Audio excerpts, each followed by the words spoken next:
triangle ABC is a right angle triangle and CD is perpendicular to AB. If the measure of angle CAD it's 40, so this is CAD. So this is I'll label it. This is 40 degree.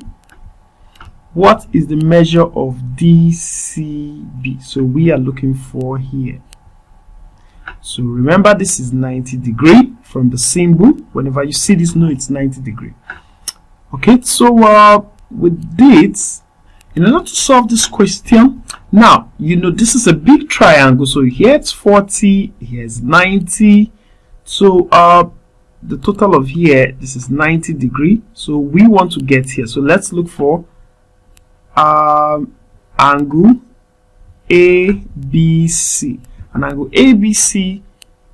So in order to get angle ABC, we're going to do 40 plus 90 plus angle ABC. It's going to give us what? 180 degree. The reason is we're trying to sum the angles of a triangle, the total sum of angles on a triangle. Now that means angle ABC, it's going to be 180 minus 40 plus 90. And that means angle ABC, it's going to be 180 minus that's 130. So that's going to give us 50 degree. Now, having gotten this place, having gotten angle ABC to be this is 50 degree. So now we can now find our angle this DCB. So that means from here 90 plus 50 plus angle DCB will still give us what? 180. So angle DCB, it's going to be, okay, this will be collecting like terms, 180 subtract 90 plus 50. So 90 plus 50 coming over, so this will be angle DCB, give us 180 minus 90 plus 50, it's what? That's 140. So this is going to give us what? 40 degree. So the correct answer here, it's going to be C. What is the length in the feet of the ramp? Now all you just need to do is call here x and apply your Pythagoras theorem. That means x squared is going to be 12 squared plus 16 squared. So in order to solve this, all you need to do, it's going to be x squared will be that's 144 plus 256. So x squared is going to be, when you sum this up, you're going to get 400.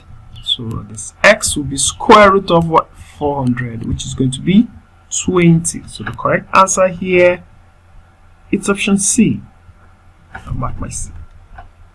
What is the perimeter of the figure? Now from this question, perimeter is the sum of the sides. So when you sum up all the sides here, you get your perimeter. So that's going to be A plus 2B plus 2A plus 2A plus B plus A plus B. So sum up all the A's. A plus 2A is 3A plus 2A is 5A plus A, that's 6A plus 2B plus B plus B, that's 4B. Final answer, 6A plus 4B. So the correct answer here is going to be C.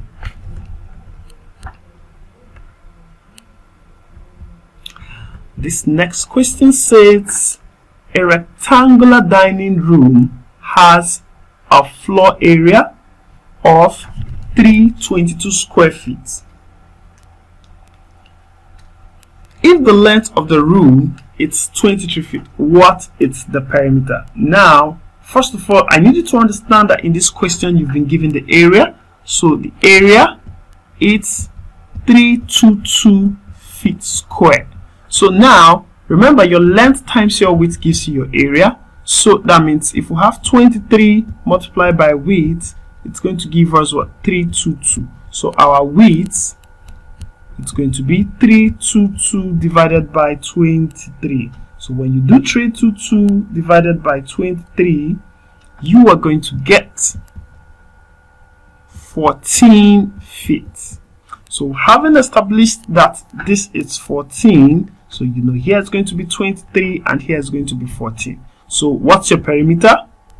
Perimeter means summing up all the sides, which is length plus width plus width. So this is going to be 23 plus 23 plus 14 plus 14. So this is going to be, that's 46 plus, we have 28, and this is going to give us 74 feet. So our correct answer here, it's going to be C. Question 10 says, what is the perimeter of the figure? So now, in order to get the perimeter, we're going to sum up all the sides. So this is going to be 3x minus y plus 2x plus 3y plus 5x plus y plus x plus 2y. So we'll sum up all the x. 3x plus 2x is going to give us 5x. 5x plus 5x is going to give us 10x. So plus x is going to give us 11x. And here you have minus y plus 3y is going to give us 2y. 2y plus y is going to give us 3y plus 2y, and that's 5y. So when you sum up all the x variables and sum up all the y variables, you're going to get your answer. And the correct answer here is option A. This next question says, in the diagram below, line C intersects line A and B, which are parallel. If the measure of angle 4, so angle 4, it's 122 degree. So what is angle 7? Now from your geometry, you should know that angle 4 is equal to angle 8. The reason is because they are what? Corresponding angles. So they are corresponding angles. So if 4 and 8 is the same, then you know that angle 7 plus angle 8 is going to give us what? 180. The reason is they are angles on a straight line. So angles on a straight line must sum up to 180.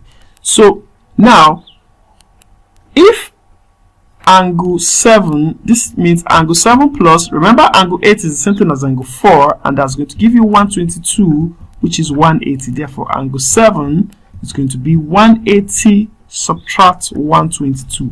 And now when you do this, you're going to get that's going to be 58 degree. So when you do this, you're going to get 58 degree, and the correct answer here is D. Okay.